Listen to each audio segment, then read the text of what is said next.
This video is sponsored by Novium, but I'll talk more about that later. After a long wait, Tesla has revealed the Juniper refreshed Model Y performance, and it's better than ever. But is it worth the extra price tag over the Long Range all-wheel drive version? Well, stick around to find out because I'm going to cover all of the differences between the two models that I could find. I'm John, and this is Cleanerwatt. The Juniper refreshed Model Y has been available for a while now, and it boasts many huge improvements over the previous model. However, after the transition from the old to the new, the performance version of the Model Y disappeared for a while. However, Tesla has revealed the new 2026 performance Model Y, and it is available now to order in select markets, not quite the USA, but it will be soon in the USA, hopefully. But it not only includes the Juniper upgrades, but it also has quite a few model-specific improvements not available on other variants. With that being said, though, when it comes to the cost difference of the new performance version versus the long-range all-wheel drive version, we don't have pricing for the USA just yet, but for example, in the UK, I was able to pull up the Tesla UK website, and the performance version of the vehicle is £10,000 more expensive than the long-range all-wheel drive version. When the performance Model Y does hit the US market, I estimate that Tesla will likely charge somewhere around $57,990 or so. That's my estimate right now. And that would be $10,000 more than the long-range all-wheel drive version. I hope Tesla is able to sell it for a little bit less than that, but that's my expectation. So that leads us to the question, is the performance version of the Model Y worth the extra cost, and what features do you get versus the long-range all-wheel drive version? Well, I want to start with the exterior design changes that Tesla made to this version of the vehicle, but before I do that, this portion of today's video is sponsored by Novium.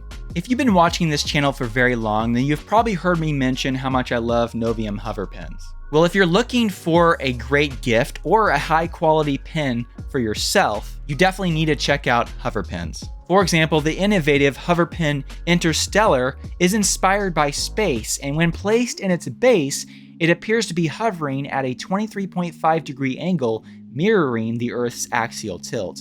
They're even offering this hover pen Interstellar as part of a gift set with various accessories, including a really nice notebook. In addition, for those who prefer writing with a fountain pen, Novium also offers their hover pen Future with a 2-in-1 fountain pen rollerball configuration. No matter which of the pens you choose, you're sure to love how well they write and the high quality of each one of these pens. They make really great gifts, and they also make a great gift for yourself. Make sure you click one of the links in the video description to find out more, and if you use code Cleanerwatt at checkout, you can get 15% off for the first 48 hours after the release of this video, and 10% after that, plus free shipping to most countries. When it comes to the exterior of the new performance Model Y, there are some pretty important and somewhat subtle design changes, but when taken in the whole, it actually looks quite a bit better, in my opinion, the performance Model Y versus the already good-looking long-range all-wheel drive version of the vehicle. Now, these changes, these exterior improvements to the design, these are likely not only for style, but more for improved track performance, because pre-release, Tesla was seen testing the Model Y performance on the Nürburgring track in Germany. So they obviously have track tested this vehicle, and I believe it's been engineered to do pretty well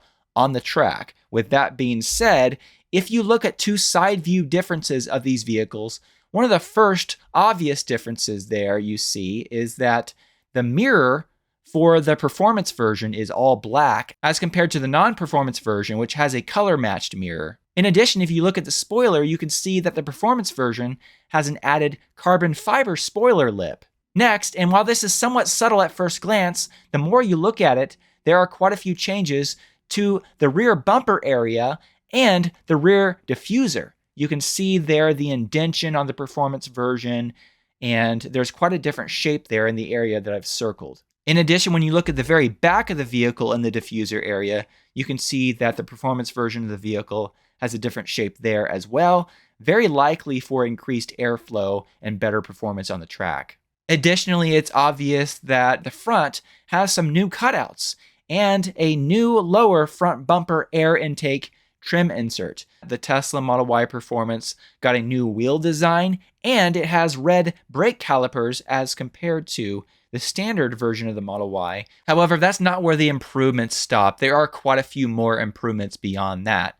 If you look at Tesla's UK website, you can see that if you select the Performance all-wheel drive version of the vehicle, there's a section there that says Performance Upgrade. And there, Tesla lists a number of improvements to the performance version over the regular version of the Model Y. We've already discussed the new exterior design, and we mentioned the new wheels, but you can see that Tesla has also listed a number of other improvements, including a new performance powertrain. According to this Top Gear article, quote, "The Y now gets the latest performance 4DU drive units that send a total of 460 bhp to all four wheels for a 0 to 60 mile per hour time of 3.3 seconds and a top speed of 155 miles per hour. The top speed is the same as the previous performance version of the vehicle, but the 0 to 60 mile per hour time is 0.2 of a second faster than was listed before. However, the performance improvements of this new powertrain go way beyond just a quicker 0 to 60 mile per hour time. Based on some improvements that were listed in a Tesla blog post for that same basic powertrain that's in the Performance Model 3, I expect the Model Y will do a much better quarter mile time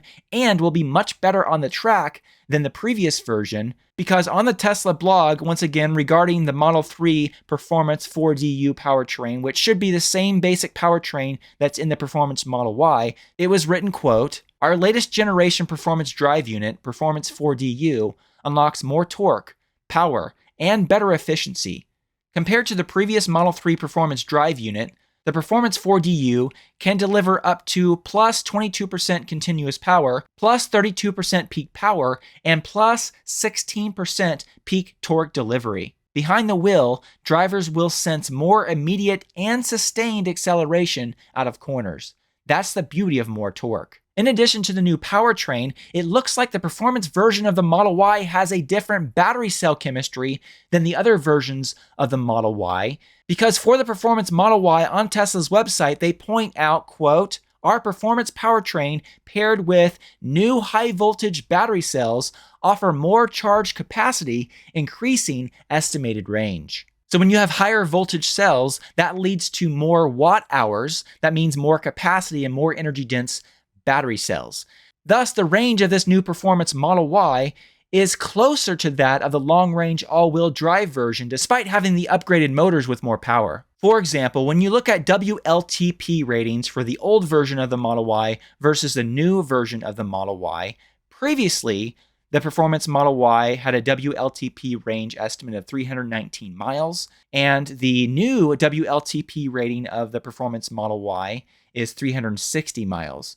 So that's a big increase there, a 41-mile increase. The standard range rear-wheel drive and the long-range all-wheel drive version of the vehicle saw roughly a 10% range increase over the previous version. However, with the performance version, there is a 13% range increase. In addition, previously with the WLTP cycle, there was a 12-mile difference between the long-range all-wheel drive version and the performance version. However, with the new version of the Model Y, once again according to the WLTP cycle, the performance version of the vehicle only has an estimated range 4 miles less than the long-range all-wheel drive version. Here in the USA, we don't have the EPA estimate for the range of the Performance Model Y just yet.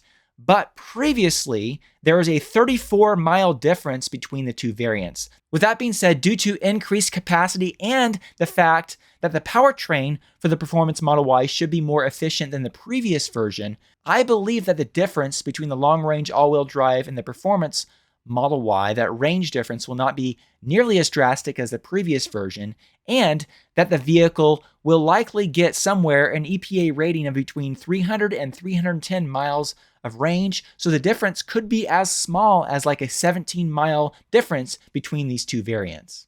Beyond the powertrain differences between the long-range all-wheel drive version and the performance version, it looks like Tesla has actually improved the suspension system and added unique drive modes specific to the Performance Model Y. Whereas the long-range all-wheel drive suspension is listed as, quote, advanced multi-link suspension featuring frequency-dependent damping, you can see that the performance version of the vehicle has electronic, continuously variable damping and drive modes. Going back to this Top Gear article that I referenced earlier regarding the suspension system of the new Model Y, it's written here in this article, quote, Tesla engineers have also nabbed the adaptive suspension tech from the Model 3 Performance and tuned it for this larger car. There are also new springs, roll bars, and bushings, plus improvements to the rear body structure that apparently increase torsional stiffness. When it comes to the drive modes on Tesla's website, under the performance improvements, once again, they list stability assist mode, and it's written here, quote, customize your traction and control.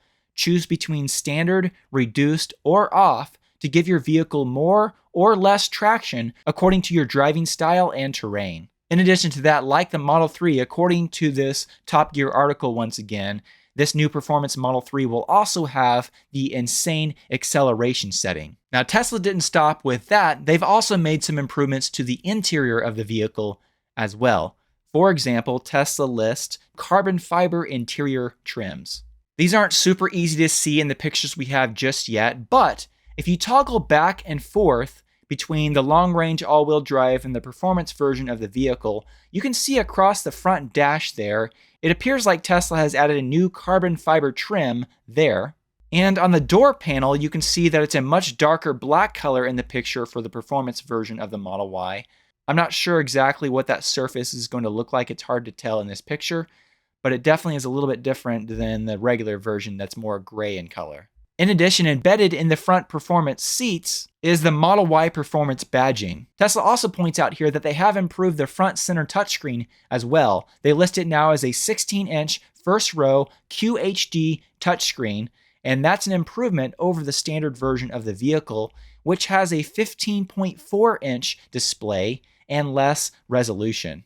The QHD resolution of that screen should be 2560 by 1440. And this Top Gear article describes this new screen as, quote, so it's now 16-inch, up from 15.4-inch, and gets nearly 80% more pixels than the other one in other facelifted Model Ys. This article also points out that, quote, apparently this larger, higher-res screen will remain bespoke to the performance. In addition, as compared to the long-range all-wheel drive version and the other versions of the Model Y, the vehicle now includes new performance sports seats. Once again, going back to the images of the interior, if you toggle back and forth, you can clearly see how much different the seats are shaped. There's a lot more bolstering on the sides. In addition, it's easy to see the thigh extension at the end of the seat there, which makes it look like these new seats are going to be quite a bit more comfortable. So with that being said, if you have the budget for it, I do believe that the performance version of the Model Y has enough upgrades to justify around a $10,000 or 10,000 pound upgrade in the UK, for example. Once again, that $10,000 increase is my estimate.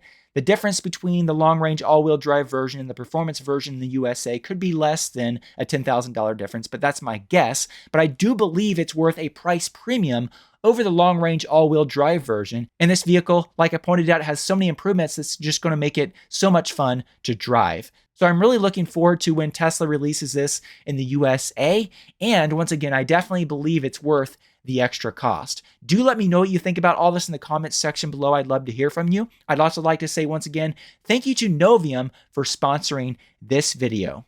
As a reminder, if you want to find out more about Novium hover pins, click the link in the video description to find out more. And if you use code Cleanerwatt at checkout, you can get 15% off for the first 48 hours after the release of this video and 10% after that, plus free shipping to most countries. I'd also like to say thank you to all of those of you who support me through Patreon. Your support makes a big difference and does help make these videos possible. If you'd like to find out more about how you can support my work through Patreon, I will put a link in the video description. Thank you so much.